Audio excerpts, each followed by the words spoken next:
दिनै मे दाननि 1 अक्ट' बयनिसिमबो मोनाबिलिनि गोजोननाय जासिहरग्रोनाय थाबाय। दानिया फै जोङो मोननैसो खौरांखौ मिथिनानै लादोनि।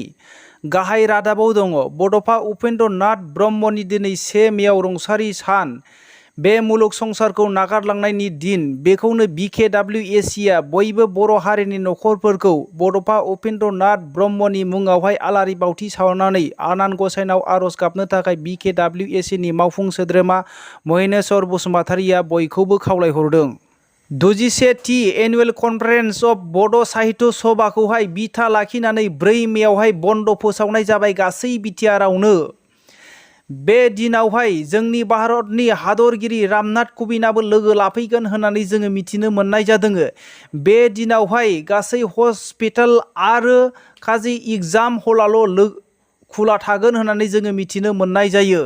आरो बे दिनावहाय गासै सरकारि अफिसफ्राबो बन्द थाजोबगोन आरो गासै फरायसालिफ्राबो बन्द थाजोबगोन होननानै जोङो मिथिनो मोननाय जायो। आसाम लखिमपुर बिफुरिया ओनसोलनि सासे गाहाय फोरोंगिरिया मबाइल एप सालायनो रोङैनि राहा गोमानायावहाय गावखौनो फासि नांनानै सुइसाइड खालामनानै थैदों होननानै जोङो मिथिनो मोननाय जायो।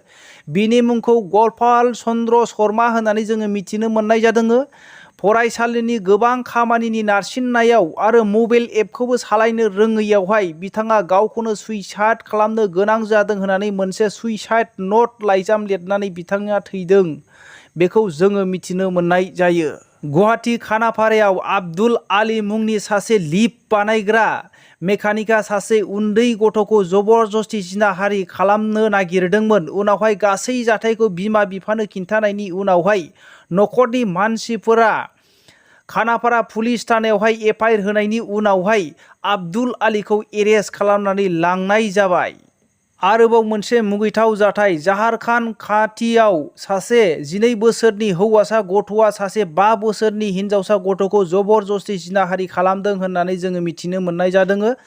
दा बेखौहाय गथ'फोरनि जेलावहाय दैथायहरनाय जाबाय। मिथिनो मोननाय बायदिब्ला बे 5 बोसोरनि गथ'आ थान्दा बरफ बायनो थांनायावहाय बेखौहाय हारसिङै मोननायनि जाहोनाव बे 12 बोसोरनि सासे दुथां हौवासा गथ'आ न'आवहाय लांनानै जिनाहारि खालामहैदों होननानै जोङो मिथिनो मोननाय जायो। वेस्ट बेंगलनि तृणमूल कंग्रेसनि सासे MLA तपस कुमार साहानीनि पार्सनेल एसिस्टेन्ट आरो बिजों लोगोसे 3 सुबुंफोरजों सरकारि साख्रि होगोन होननानै गोबां सुबुंफोरनिफ्राय थाखा थगायनानै लादोंमोन। बिनिखायनो दा बिसोरखौ एरेस्ट खालामनाय जाबाय होननानै जोङो मिथिनो मोननाय जादों। मिथिनो मोननाय बायदिब्ला बिसोरनि मुंखौहाय प्रबिल कायल, सुनिल मण्डल, थियाता कायल होननानै मिथिनो मोननाय जादों। बिसोरो गोबां सुबुंफोरखौ सरकारि साख्रि होगोन होननानै थगाय रां खाङै जायोमोन होननानै जोङो मिथिनो मोननाय जायो। बिनिखायनो बिसोरखौ दा एरेस्ट खालामनानै वेस्ट बेंगल पुलिसफोरा जोबथेसालियाव दैथायहरनाय जाबाय होननानै जोङो मिथिनो मोननाय जायो।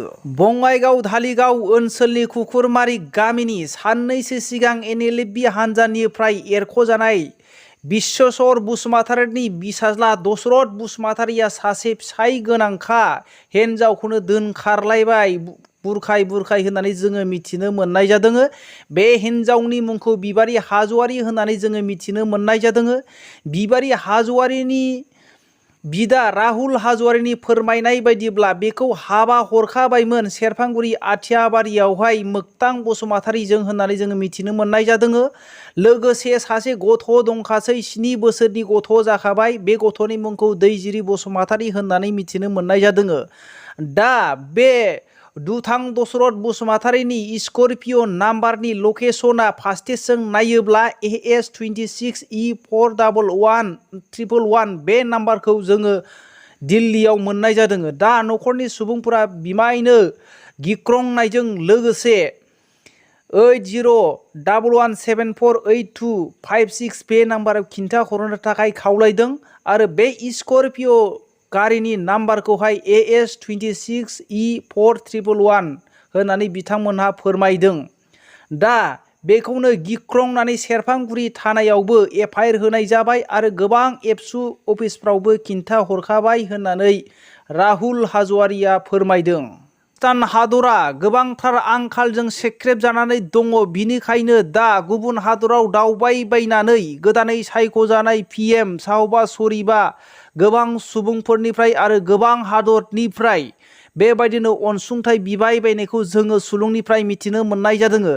साननैसो सिगां 28 एप्रिलनिफ्राय 30 एप्रिलसिमनि गेजेराव दावबायनायाव सौदि आरबाव थांनायावहाय बिथाङा सौदि आरबनिफ्राय $8 आरब रां अनसुंथाइ मोनबाय होननानै सुलुंनि गेजेरजों फोरमायनायखौ जोङो मिथिनो मोननाय जायो। बेजों लोगोसे दिनैनि रादाबा एसेनोसै। रादाबखौ जोबनायसिम खोनासंनायनि थाखाय बयनिसिमबो साबायखर थाबाय। जै बर' हारिनि जै।